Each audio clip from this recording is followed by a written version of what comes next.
নমস্কার বন্ধুরা, নবম দশম শ্রেণীর হিন্দু ধর্ম নৈতিক শিক্ষা নিয়ে আমি আবার হাজির হলাম। তো আজ আমি দ্বিতীয় অধ্যায় প্রথম পরিচ্ছেদ নিয়ে আলোচনা করব। দ্বিতীয় অধ্যায়টির নাম হিন্দু ধর্মের বিশ্বাস, উৎপত্তি ও বিকাশ। এর প্রথম পরিচ্ছেদের নাম হচ্ছে হিন্দু ধর্মের বিশ্বাস। হিন্দু ধর্মের বিশ্বাস এই অংশটাতে 1 থেকে পার্ট 13 পর্যন্ত রয়েছে। হিন্দু ধর্মের বিশ্বাস, যখন এই পৃথিবী সৃষ্টি হয় তখন থেকে আজ অবধি কিন্তু এই গভীর বিশ্বাসের সঙ্গে বিভিন্ন আচার অনুষ্ঠানগুলো যে পালন করা হচ্ছে এগুলো পালন করা হয়। এবং এখানে চতুরাষ্ট্রম, ব্রহ্মচর্য, গারস্থ, বানপ্রস্থ ও সন্ন্যাস, এই চতুরাষ্ট্রম সম্বন্ধে আলোচনা করা হয়েছে। এরপরে কর্মযোগ, জ্ঞানযোগ, ভক্তিযোগ, এই 3 যোগের মাধ্যমে আমরা কিভাবে মোক্ষ লাভ করতে পারবো সেগুলো এখানে বলা আছে। তো প্রথমে আমরা পার্ট 1 দেখি, একেশ্বরবাদ। একেশ্বরবাদ এটা কি? একেশ্বরবাদ হচ্ছে যে অনেকে বলে যে হিন্দু ধর্ম বিভিন্ন দেবদেবীর পূজা করে, এখানে অনেকগুলো দেবদেবী বা ঈশ্বর বা ভগবান বলতে অনেকগুলো, এটা কিন্তু ঠিক নয়। তার কারণ অনেকগুলো রূপ বা অনেকগুলো কাজের জন্য ইনাদের দায়িত্ব দেওয়া হয়েছে, কিন্তু মেইন যিনি তিনি কিন্তু একজনই, তার কোনো আকার নেই, তাকে দেখা যায় না। এটা কি বলা হচ্ছে? একেশ্বরবাদ। তো বেদ উপনিষদে বলা হয়েছে ব্রহ্ম বা ঈশ্বর এক ও অদ্বিতীয়, তিনি একাধিক নন। এই যে এক ঈশ্বরে বিশ্বাস, একেই কিন্তু বলে একেশ্বরবাদ। ঋগ্বেদে দেওয়া আছে ইন্দ্র, অগ্নি, বায়ু, উষা, এই দেবদেবীদের কথা ওখানে বলা আছে, স্তুতি সম্বন্ধে বলা রয়েছে। কিন্তু এরা কিন্তু ভিন্ন ভিন্ন শক্তির পরিচয় বহন করে এবং এদের সম্মিলিত শক্তির কেন্দ্রটি হচ্ছে কিন্তু এক ঈশ্বর। আর ঋগ্বেদ এ সম্পর্কে ঋষিদের উপলব্ধি হচ্ছে একম সদ বিপ্রা বহুবা বদন্তি,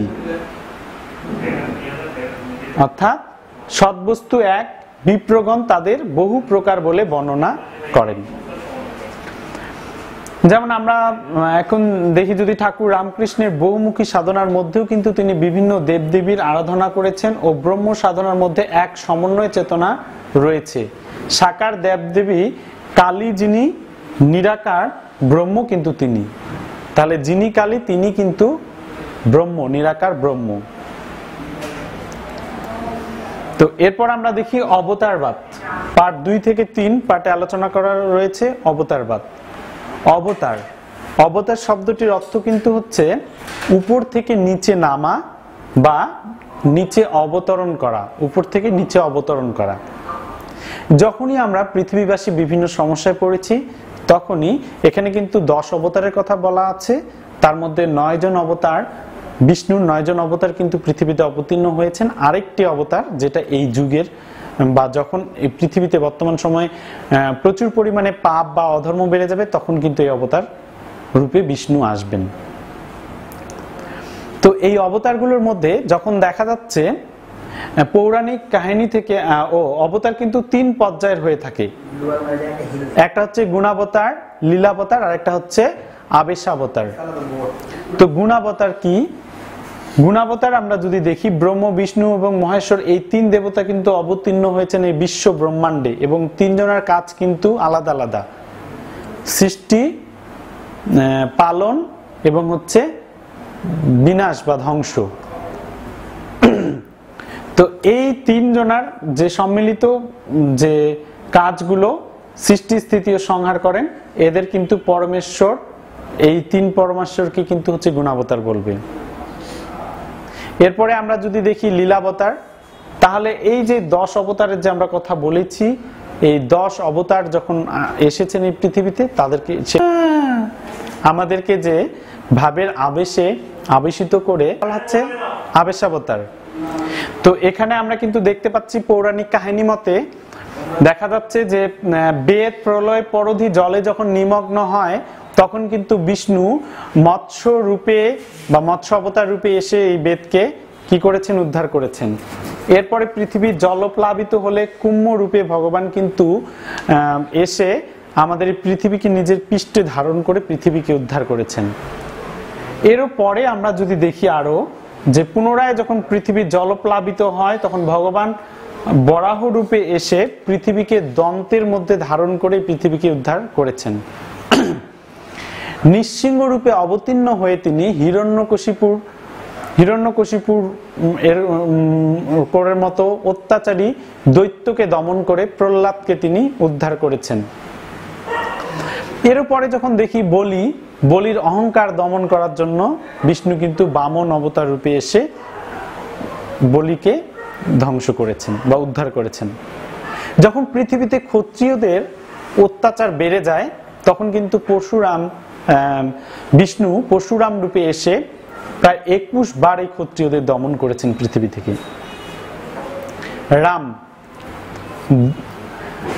রাবণ তার অত্যাচারিতা যখন অনেক বেড়ে যায় তখন বিষ্ণু রাম রূপে এসে কিন্তু এই রাবণকে বধ করেছেন। এরপরে হলধর বলরাম হল কর্ষণ করে পৃথিবীকে অমৃতময় করেন। এছাড়াও তিনি কিন্তু সকলকে অমৃত প্রদান করেন, এই সঙ্গে তিনি অন্যায়কেও দমন করেছেন। আবার বুদ্ধ অবতারকে যদি আমরা দেখি তো বুদ্ধ অবতার তিনি অহিংসা, সাম্য, মৈত্রী ও করুণার নৈতিক শিক্ষায় কিন্তু আমাদেরকে শিক্ষা দিয়েছেন। আর কল্কি যুগে যখন অধর্ম বেড়ে যাবে এই যুগটার শেষে দিকে এসে বিষ্ণু কল্কি অবতার রূপ ধারণ করে আমাদেরকে উদ্ধার করবেন। এছাড়া আমাদের বিভিন্ন সময় কিন্তু বিভিন্নভাবে তিনি আমাদের সহায়তা করছেন।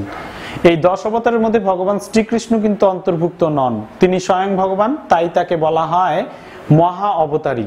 10 অবতারের মধ্য দিয়ে তারই শক্তির প্রকাশ ঘটে। কবি জয়দেব রচিত গীত গোবিন্দ একটা কাব্যের মধ্যে তিনি লিখেছিলেন,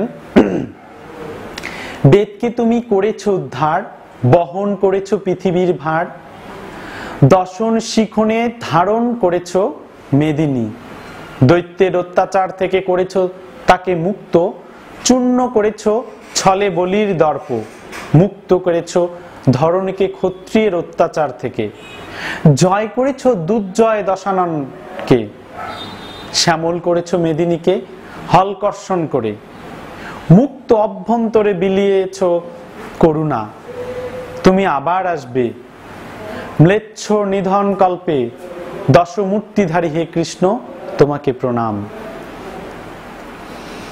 তো কৃষ্ণ কিন্তু ভগবান স্বয়ং, এজন্য কৃষ্ণ কি করছে এই অবতারগুলোর মধ্যে তার কিন্তু কিছুটা প্রকাশ পেয়েছে। তো এরপর আমরা দেখি চতুরাষ্ট্রম 4 ও 5 পাঠ। এই চতুরাষ্ট্রম হিন্দু ধর্মে দুটি প্রত্যক্ষ করা যায়, একটা হচ্ছে ব্যবহারিক আর একটা হচ্ছে পারমার্থিক।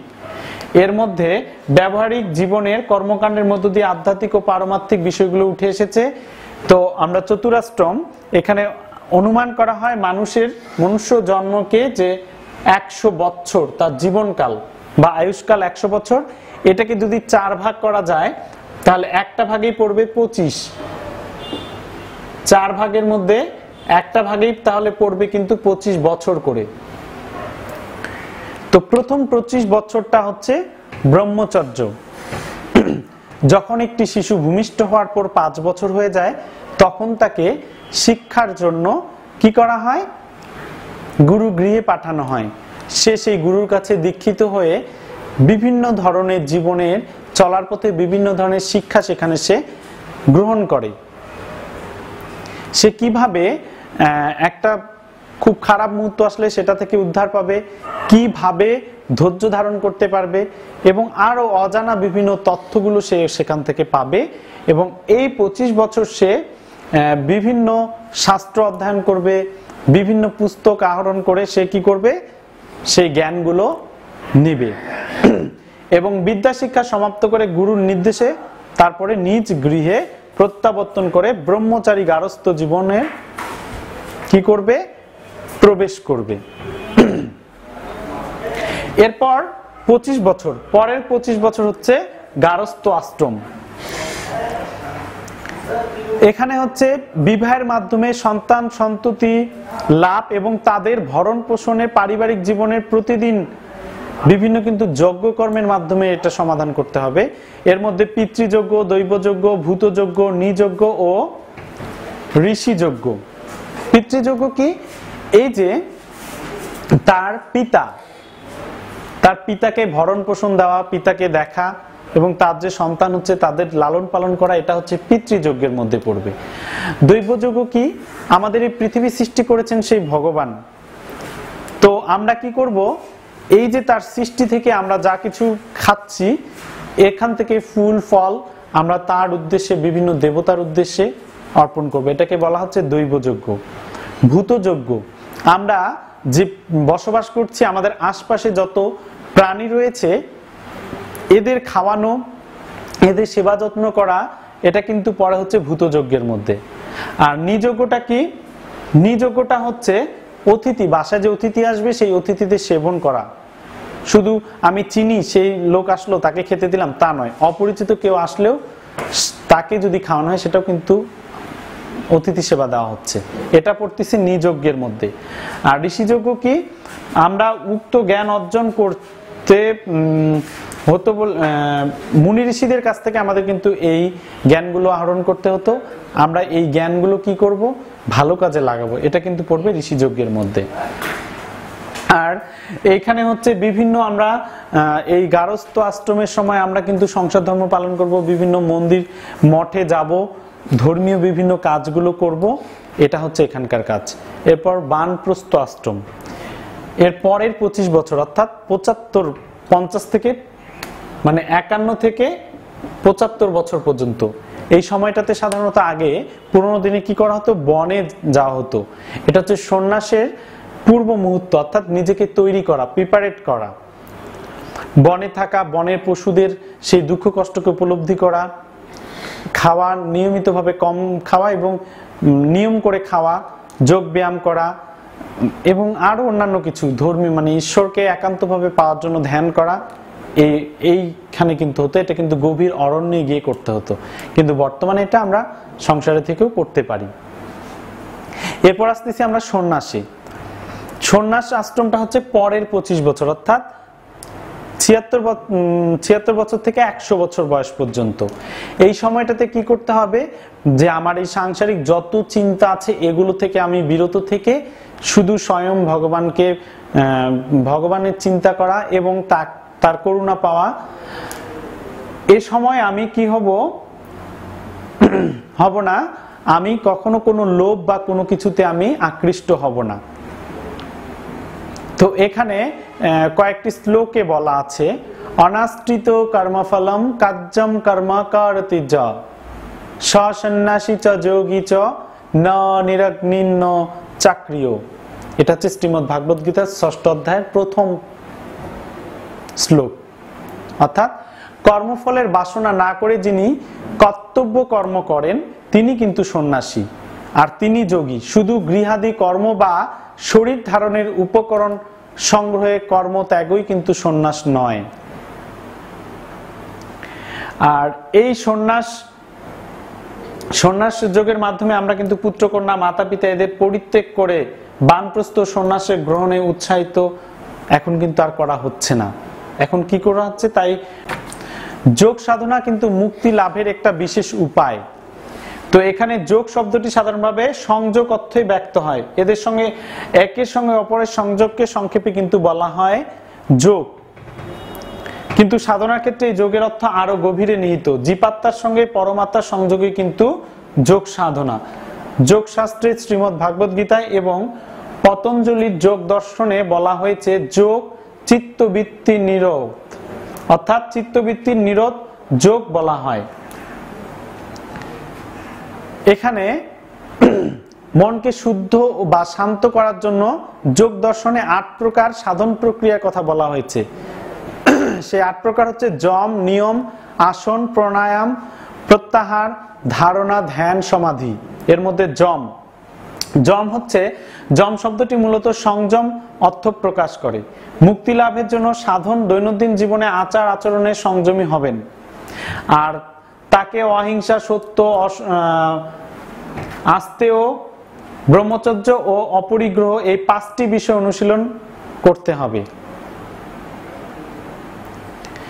এরপরে আমরা যদি আসি নিয়ম শৌচ, সন্তোষ, তপস্যা, শ্রদ্ধায় ও ঈশ্বর প্রণিধান এই 5টি অনুষ্ঠান নিয়মের অন্তর্ভুক্ত। শৌচ 2 ধরনের, একটা হচ্ছে বাহ্যিক আর একটা হচ্ছে অভ্যন্তরীণ।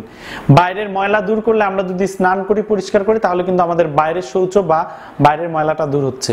আর অন্তরের শৌচটা, এটা কিন্তু আমাদের মনকে ভালোভাবে নিয়মিত আমরা যদি বেদ চর্চা বা ভাগবত পাঠ করি, তাহলে কিন্তু আমাদের মনের শৌচটা অনেকটা দূর হবে।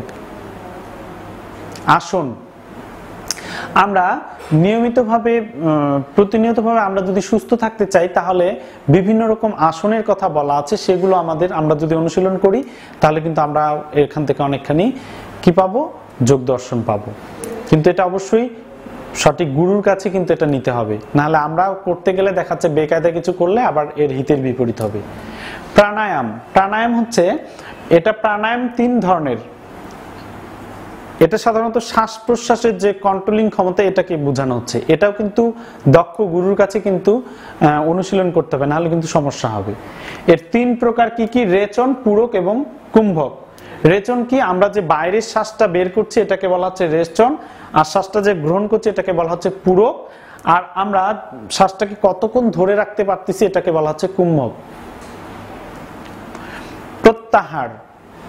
প্রত্যাহারটা কি? আমরা যে প্রত্যাহার, এটা হচ্ছে ইন্দ্রিয়গুলোকে নিজ নিজ বিষয় হতে মুক্ত করে চিত্তের অনুগামী করার নাম কিন্তু প্রত্যাহার। মানে সামনের অনেক কিছু আছে লোভনীয়, এগুলোকে আমি প্রত্যাহার করে যদি নিজেকে কন্ট্রোল করতে পারি, এটাকেই বলা হয়েছে প্রত্যাহার। ধারণা, অদ্বিতীয় লক্ষ্য বস্তুতে মনকে ধারণ বা স্থাপিত করার নাম কিন্তু ধারণা। সমস্ত বাহ্য বস্তু পরিহার করে মনকে ব্রহ্মবস্তুতে স্থাপন করতে হবে, এর দ্বারা যোগীর চিত্ত সুস্মিত হবে। আর ধ্যানটা হচ্ছে কি? ধারণা ও ধ্যান দুটি কিন্তু গভীর সম্পর্কে যুক্ত। ধারণার দ্বারা মনকে লক্ষ্যবস্তু স্থির রাখা হয়, ধারণা যে স্থির অবস্থাটি ধ্যানে আরো নিবিড় হয়। আর আমরা যদি এখন সমাধি দেখি, সমাধিটা কি? যোগ সাধনার সর্বোচ্চ স্তর হচ্ছে সমাধি। ধারণা মনকে কিন্তু অভিষ্ট লক্ষ্যে পৌঁছানোর সুযোগ করে দেয়, আর ধ্যানে যে সুযোগ অবিচ্ছিন্নতা থাকে, সমাধিতে এসে যোগীর ধ্যানলব্ধ চিত্তের স্থিরতা আরো গভীর হয়। আর উক্ত ষষ্ঠাঙ্গনের, এই যে আমরা 8টার প্রকারভেদ যে পড়লাম, এর মধ্যে 2 ভাগ আছে, একটা হচ্ছে বহিরঙ্গ সাধনা আর একটা হচ্ছে অন্তরঙ্গ সাধনা। যম, নিয়ম, আসন, প্রাণায়াম, প্রত্যাহার এই 5টা হচ্ছে বহিরঙ্গ সাধন।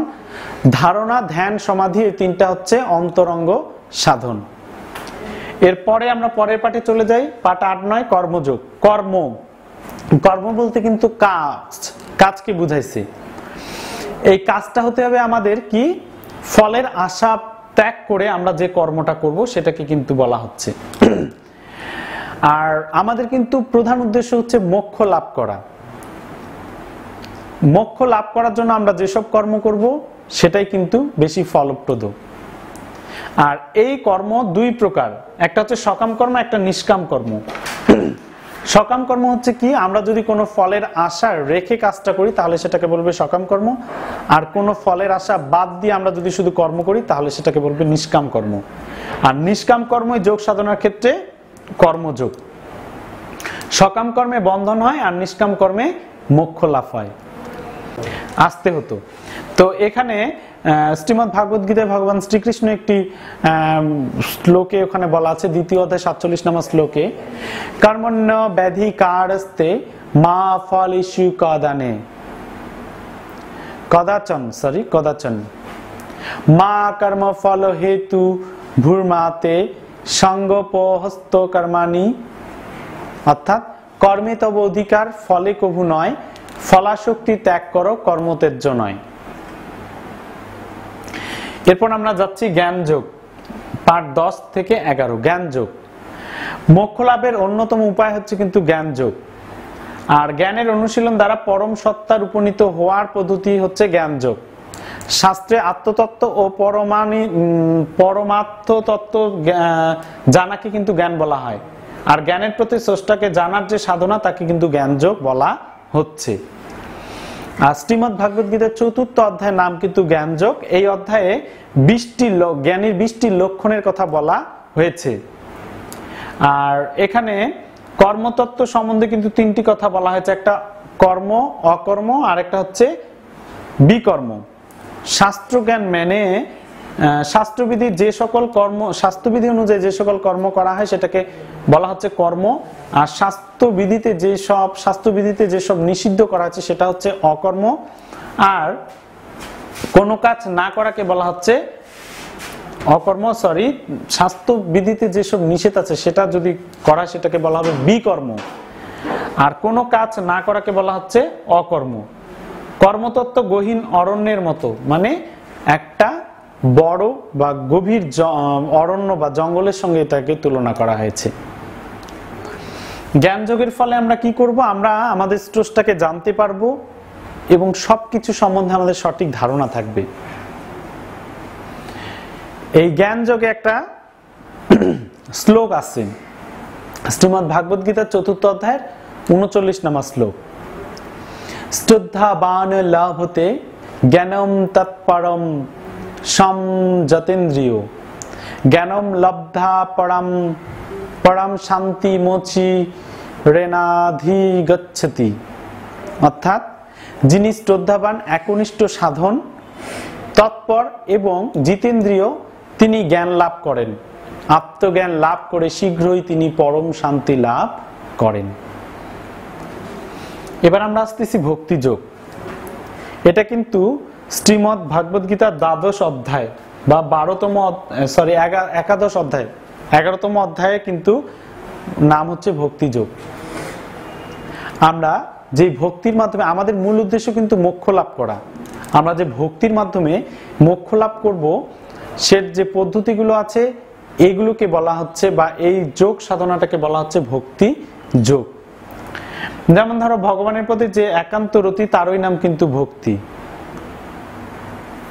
আর এছাড়া শ্রীমদ্ ভগবত গীতার ১২শ অধ্যায়ের নাম ভক্তি যোগ। আমি ভুল বলছিলাম, ১২শ অধ্যায়ের নাম কিন্তু ভক্তি যোগ। তো ক্রোধ ত্যাগ করে ঈশ্বরের শরণাপন্ন হওয়া, ব্যক্তির যে আসক্তি, ভয় থাকে, এগুলো ত্যাগ করে ভগবানের শরণাপন্ন হওয়া, এটাকেও কিন্তু ভক্তি বলা হয়। এবং এই ভক্তিযোগের ফলে আমরা আমাদের পৃথিবীতে শান্তি বিরাজিত করতে পারি সব সময়। এখানে আরেকটি শ্লোক আছে ৪র্থ অধ্যায় ১১ নম্বর শ্লোক, সেটা হচ্ছে যে যথা মাম প্রপদ্যান্তে তাম স্তথৈব ভজামহম মম বর্তানুবর্তন্তে মনুষ্য পার্থ সর্বস্ব। অর্থাৎ হে পার্থ, যে আমাকে যেভাবে উপাসনা করে আমি তাকে সেভাবেই তুষ্ট করি।